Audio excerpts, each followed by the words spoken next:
परमपिता सतगुरु रामपाल जी महाराज की जय हो। सत साहेब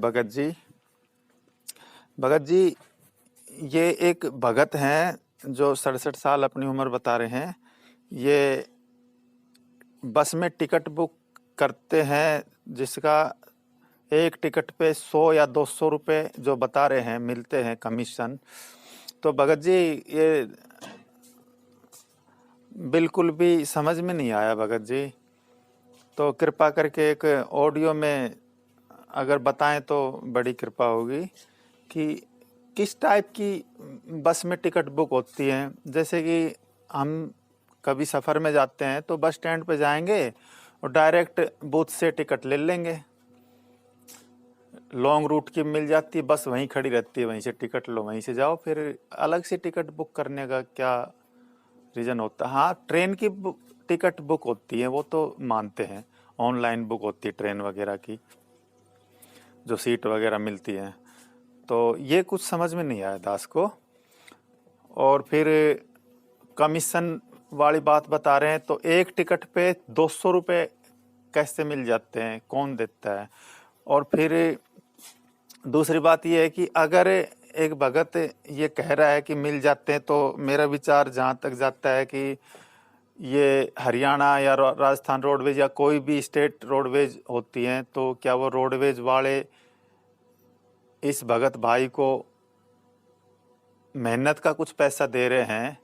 तो इस भाई ने अपना कंप्यूटर वगैरह लगा रखा होगा और फिर उस पर बैठ के अपनी मेहनत भी करता होगा। अगर तब 2-4-5 घंटे के 100-200 रुपये मिलते हैं दिन भर के, तो भगत जी क्या ये अनुचित है? ये मेरी अपनी सोच है, क्योंकि समझ में मेरे कुछ नहीं आया। अगर कमीशन रोडवेज की तरफ से मिलता है तो कितना अनुचित है ये? तो ये थोड़ा एक ऑडियो में समझा दे तो अच्छा होगा। आशा करता हूँ आप ये एक ऑडियो भेजेंगे, 1-2 मिनट का ही भेजिए प्लीज़, क्योंकि शायद मेरे जैसे भगत भाई कुछ और भी हों जिसको समझ में नहीं आया हो। बंदी छोड़ सतगुरु रामपाल जी महाराज जी की जय हो। सतसाई भगत जी पूर्ण परमेश्वर के शत भक्ति मार्ग में परमपिता परमेश्वर सतगुरु रामपाल जी महाराज जी ने हमें सत्संगों के माध्यम से बहुत ही अच्छे तरीके से समझा दिया है कि भगत के लिए कौन सा कर्म करने योग्य है और कौन सा कर्म भगत के लिए नहीं करने योग्य है। कुछ बातें ऐसी हैं जो हमें सत्संगों को आधार बना के कॉमन सेंस से स्वयं ही समझनी पड़ेगी कि हम क्या क्रिया और कौन सा कर्म भक्ति के अनुरूप कर रहे हैं और कौन सी क्रिया कौन सा कर्म भक्ति के खिलाफ कर रहे हैं। तो हमने फाउल नहीं होना। फाउल पॉइंट अब धीरे धीरे आपके समझ में आ जाएंगे, कुछ कथाओं के माध्यम से और कुछ इस फॉर्म के ऊपर जो लिखे होते हैं इसमें भी हमने कुछ लिखे हैं। कुछ आप वैसे कॉमन सेंस से भी समझ जाओगे कि ऐसे ऐसे होता है।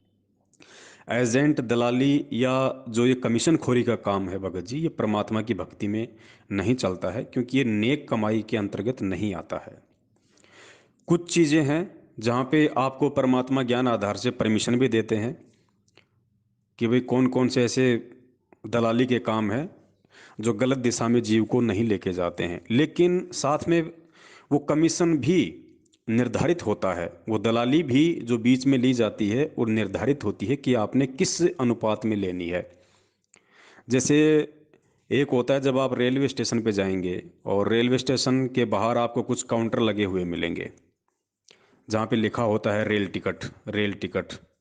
तो जब आप उनके पास में जाएंगे और टिकट लेंगे तो आपको वो टिकट उसी रेट में मिलेगा जो रेट आपसे मुख्य जो रेलवे का काउंटर होता है प्लेटफॉर्म पे, वो लोग आपको टिकट काट के देते हैं, यानी उनका रेट सेम होता है। और जो रेलवे होता है, बाहर जो लोग जो टिकट काटते हैं, जो अपने एजेंट रेलवे के द्वारा निर्धारित होते हैं, जिन्होंने छोटे छोटे अपने कियोस्क लगा रखे होते हैं या कोई दुकान खोल के बाहर बोर्ड लगा के रखा होता है कि रेलवे टिकट काउंटर, तो अंदर वाले का यानी रेलवे डिपार्टमेंट का जो मुख्य जो काउंटर है उसका रेट और बाहर जो छोटे छोटे जो एजेंटों के मार्फत उन्होंने लगवा रखे हैं, दोनों का रेट आपको सेम मिलेगा।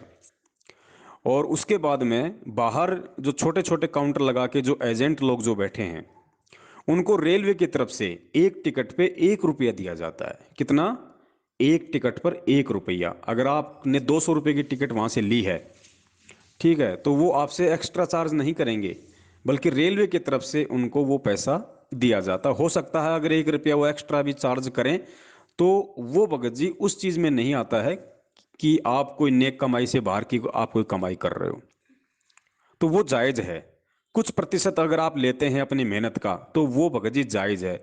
अब मान लीजिए वो दिन में 500 टिकट काटता है, तो भगत जी वो एक छोटा सा ऑफिस भी लेके बैठा है, उसने कंप्यूटर भी लगा रखा है, उसकी लाइट भी खर्च होती है, और एक मजदूर भी अगर बाहर कहीं मजदूरी करता है तो 500-600 रुपये तो उसको भी मिल जाते हैं। तो वो जायज़ है, वो नाजायज़ नहीं है भगत जी। और जो ये प्राइवेट वाले हैं, क्योंकि उस भाई ने दास से जो सवाल किया था भगत जी, वो प्राइवेट ट्रेवल कंपनी के हैं, तो उनको जो कमीशन दिया जाता है या वो जो कमीशन लेते हैं वो भगत जी बहुत ज़्यादा होता है। वो परमेश्वर के भक्ति विधान अनुसार जायज़ नहीं है भगत जी।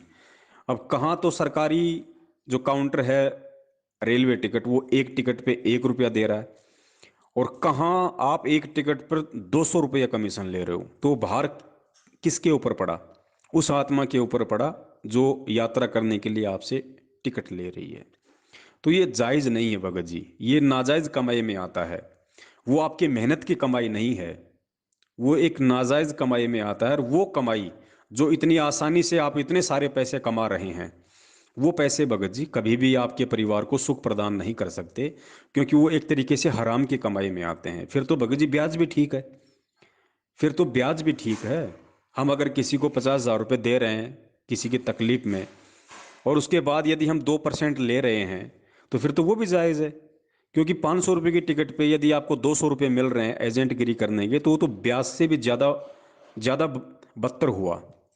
तो फिर तो ब्याज भी तो फिर तो ब्याज लेना भी ठीक ठहरा दिया जाना चाहिए। लेकिन परमेश्वर ने ब्याज को ठीक नहीं ठहराया।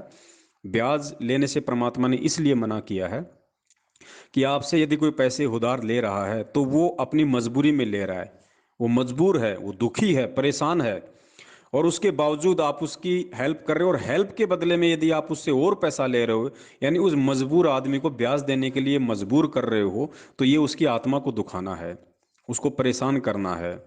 ये परमेश्वर की नज़रों में ठीक नहीं है। इसलिए परमात्मा ब्याज लेने से मना करते हैं। अगर किसी की मदद करनी है तो आप उधार रूप में करो। तो इसी प्रकार भगत जी कुछ धंधे ऐसे हैं, ठीक है, जो ट्रेवल एजेंट का भाई काम कर रहा है वो गलत नहीं है, लेकिन वो किस प्रतिशत में और बीच में वो कमीशन ले रहा है वो गलत है। अगर वो एक टिकट पर 5 या 10 रुपये लेता है तो भगत जी वो जायज़ है, वो नाजायज़ नहीं है। क्योंकि वो आसानी से सामने वाले को टिकट भी उपलब्ध करवा रहा है, बुरा नहीं कर रहा, उसका अच्छा कर रहा है। लेकिन उसका कमीशन लेने का जो तरीका है 100 या 200 रुपये एक टिकट के ऊपर, वो नाजायज़ है, वो भक्ति मार्ग में उचित नहीं है। वो पैसा फिर भगत को भगत जी दुर्बुद्धि देगा, उसको कुबुद्धि देगा, वो गलत काम में उस पैसे का प्रयोग करेगा। फिर उस कर्म से उस भगत को और ज़्यादा परेशानी होगी, मानसिक परेशानी होगी, अन्य कोई शारीरिक कोई परेशानी होगी। तो परमेश्वर ने जो हक हलाल की जो कमाई बताई है वो आपकी आत्मा आपको स्वतः ही बता देगी, यदि आप भगत हैं और ज्ञान आधार से चल रहे हैं, तो कि मेरे लिए कितना प्रतिशत उचित है और कितना प्रतिशत उचित नहीं है। तो ये बातें हैं भगत जी, कॉमन सेंस की बातें हैं, ये हमारे को वैसे भी समझनी चाहिए। और आने वाले समय में भगत जी ये दलाली एजेंटगिरी के सारे काम धंधे परमात्मा फैल कर देंगे। कोई काम धंधा ऐसा नहीं होगा। और ये जितने भी लोग जो सरकारी नौकरियों पे बैठे हैं, हरामखोरी करते हैं, लाख लाख रुपए 50-50 हज़ार रुपये तनख्वाह लेते हैं, भगत जी ये सब खत्म कर देंगे परमात्मा।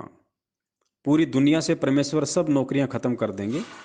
और जिसने भक्ति करनी है वो अपना हाथ का काम धंधा करेगा, लघु उद्योग होंगे। परमेश्वर ने बहुत समय पहले बोल दिया सत्संगों में कि छोटे छोटे लघु उद्योग होंगे। ये जितनी बड़ी बड़ी फैक्ट्रियां हैं, जितने बड़े बड़े जो फालतू के भौतिक संसाधन हैं, ये सब खत्म हो जाएंगे। आदमी सामान्य जीवन अपना जिएगा, और जो उसके जीवन में जिन जिन चीज़ों की ज़रूरत है उन चीज़ों के लिए परमात्मा भौतिक सुविधाओं से हटकर और छोटे छोटे लघु उद्योग गांवों में शहरों में स्थापित करवाएंगे, जिससे हर आदमी को रोजगार मिले। और हर आदमी, क्योंकि ये जितने भौतिक संसाधन हैं ये रहेंगे तो आदमी को उनकी प्राप्ति की लालसा रहेगी। और लालसा रहेगी तो उनकी प्राप्ति के लिए वो फिर बहुत ज़्यादा मेहनत करेगा या बहुत ज़्यादा उल्टे सीधे काम करेगा, 2 नंबर के काम करेगा, कम मेहनत में ज़्यादा कमाने की कोशिश करेगा, लोगों को ठगेगा, चीटिंग करेगा, धोखाधड़ी करेगा, उसके कर्म बिगड़ेंगे। तो परमेश्वर इस सिस्टम को ही खत्म कर देंगे। ये ज्ञान दे के आपको भौतिकवाद से दूर करेंगे, और जब आप भौतिकवाद से दूर हो जाएंगे, फालतू की इच्छा लालसा आपके मन में किसी चीज़ की रहेगी नहीं, बड़ी गाड़ी घोड़े बिल्डिंग इन चीज़ों की इच्छा ही आपके अंदर नहीं रहेगी, तो क्या इच्छा रहेगी आपको? कुछ नहीं, सिर्फ खाना पीना और परमेश्वर का भजन करना। अब उसके लिए आप 2 टाइम की रोजी रोटी के लिए आपको क्या चाहिए भगत जी? आपको कितना कमाने की जरूरत है? दिन में 400-500 बहुत है आपके लिए, हद मार के बहुत ज़्यादा होंगे उस समय।